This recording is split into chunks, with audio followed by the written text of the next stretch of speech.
कपड़े दिए थे? हाँ? कितने जोड़े? मेरे लिए क्यों नहीं दिए तुम? हाँ? पाक डिफेंस कौन? हाँ? Chief organiser. छोटी है किसकी बहन है? जो शहीद होने के 37 दिन बाद वो आदिल शहजाद जिस दिन कब्र पे भी गए उन्हें सलामी पेश की और अभी शहीद का जो बेटा है उसके पास हम मौजूद हैं। अमन खड़े हो ना? सलार खड़े। और अभी हम इसको ईदी देंगे भाई।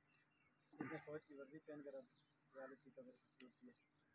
अच्छा वो तेरे सोया हुआ था ना, अभी सोया हुआ इसको जगाया।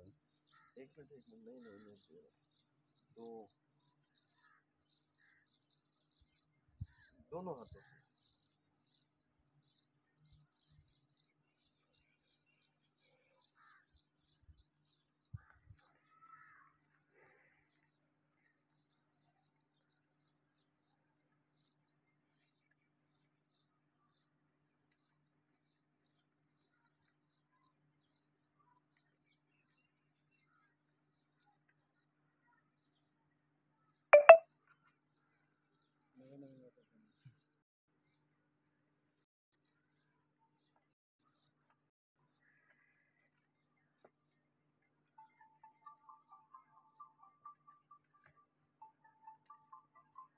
नए तुम्हारे पुराने मेरे, सही है।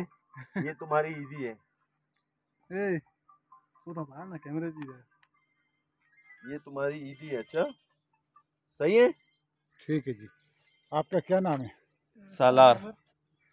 सालार नाम है। नहीं बस सालार नाम है।